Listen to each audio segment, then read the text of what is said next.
It was the day after ISIS-connected killers destroyed the peace in Paris. A woman in Michigan went on Twitter and promised she was going to, quote, send a message to ISIS. She did this by rallying supporters to go to Dearborn, Michigan, which she claims in her tweet has the highest population of Muslims in America. And in her words, F that place up and send a message to ISIS. We're coming. Balance that with new analysis from George Washington University that American support for radical Islamism has reached what they call unprecedented levels. Those homegrown men and women who are drawn to become members of the Islamic State. We got a problem. First up, veteran journalist, contributor at Forbes, co-author of the Russia-China Axis, the New Cold War, Melik Kaylan, joined by former senior special agent for the Immigration and Naturalization Service, Michael Cutler. Gentlemen, I want to thank you both for being here.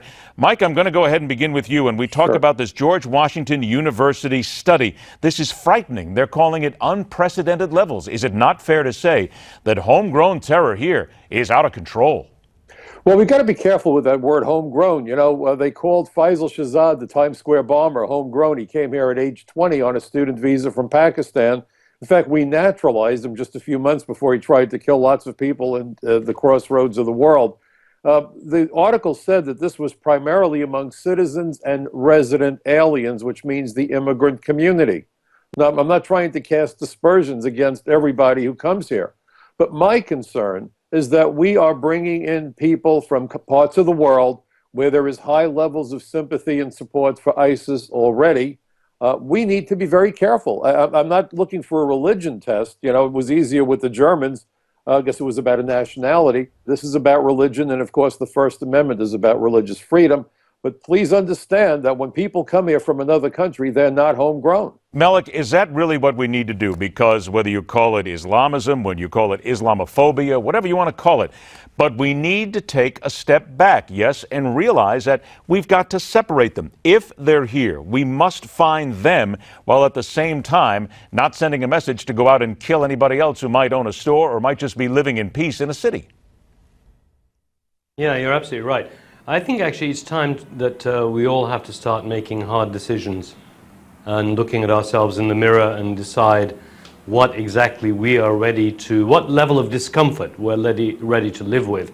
It's either got to be that we track people very closely while they live here or before they come here, that everybody gets much more surveillance, or we have to go to war, or in other words, the choices are no longer easy. So we've got to start getting tough really with ourselves about how to do this. And also I think we have to ideologically, we have to start thinking about what do we want this country to be like, and begin with that and then make the hard choices. Michael, what about those people, and they're out there, who say that Islamophobia is good? It's putting us on our toes right now. It's making us aware of what's going on, and it may be over the edge to some people, but it's where we need to be at this stage in societal and world evolution. Well, you know, you're always balancing. There's a balance between security and freedom. There's a balance of how we look at people.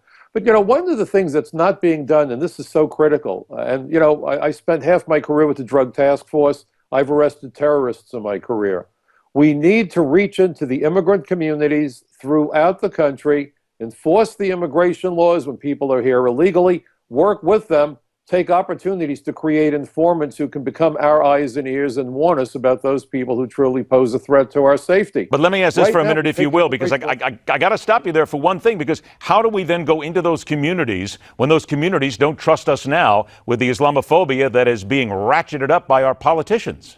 Well, you know, I did the job where one of my key responsibilities, and I had a desk at the FBI, I had a desk up at DEA and ATF, and I worked with the local cops. And using my authority as an immigration agent, one of my key responsibilities was to cultivate informants and cooperators, and we were very successful with that. So, Melik, I got about a minute 15 left here. How then, in your opinion, do we start to do this? Because there are some people, I have Muslim friends who've told me, we're afraid to come out. We want to be part of this society, but we're afraid to do it right now. One friend has told me, I'm afraid of having a bullet put in my head one night. So, Melik, where do we have to begin? I think you have to give them a choice. They either serve and help the country or they don't stay. It's as simple as that. If the gun is to our heads, it has to be to everybody's head. All right. Now, let me point that out because you bring up a point there. They say you got to put the gun to their head. Michael, do you think that would work? But that's what the whole idea about immigration enforcement is. We've taken immigration off the table, and the politicians refuse to understand that our first and last line of defense are our borders and our immigration laws. You know, the Navy has this ad, they have to get through us to get to you. All they have to do is come in as a refugee and lie about their intentions, run the border, and we have no idea who they are. There's no record of their admission. Immigration is a vital component, and we should see it as an adjunct to what the armed forces do. 10 seconds. Melik, we really just have to do what the Constitution calls for, yes? Listen, it's a community. If they want to be part of the community, they have to help the community survive. We have to start asking tough questions of everybody in the community, including them. And we have to start asking tough questions of ourselves as well. Melik, Kaylan, Michael Cutler, gentlemen, I want to thank you both for joining us. We will revisit this. And now this promotional message. More than 80 million Americans make up the baby boom generation, and astoundingly, most have done little planning for their retirement. The Baby Boomer Survival Guide is here for boomers just like you to help get ready for your retirement. The guide is packed with money-saving tips and valuable advice to grow and protect your wealth and health. For example, on page 59, you'll learn a simple trick to bump your Social Security payments up by as much as 25%.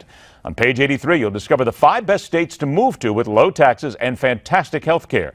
Page 198, reduce your Medicare co-pays while expanding coverage, and so much more. We're confident you'll instantly save over $1,000 in hidden tax deductions you didn't even know about.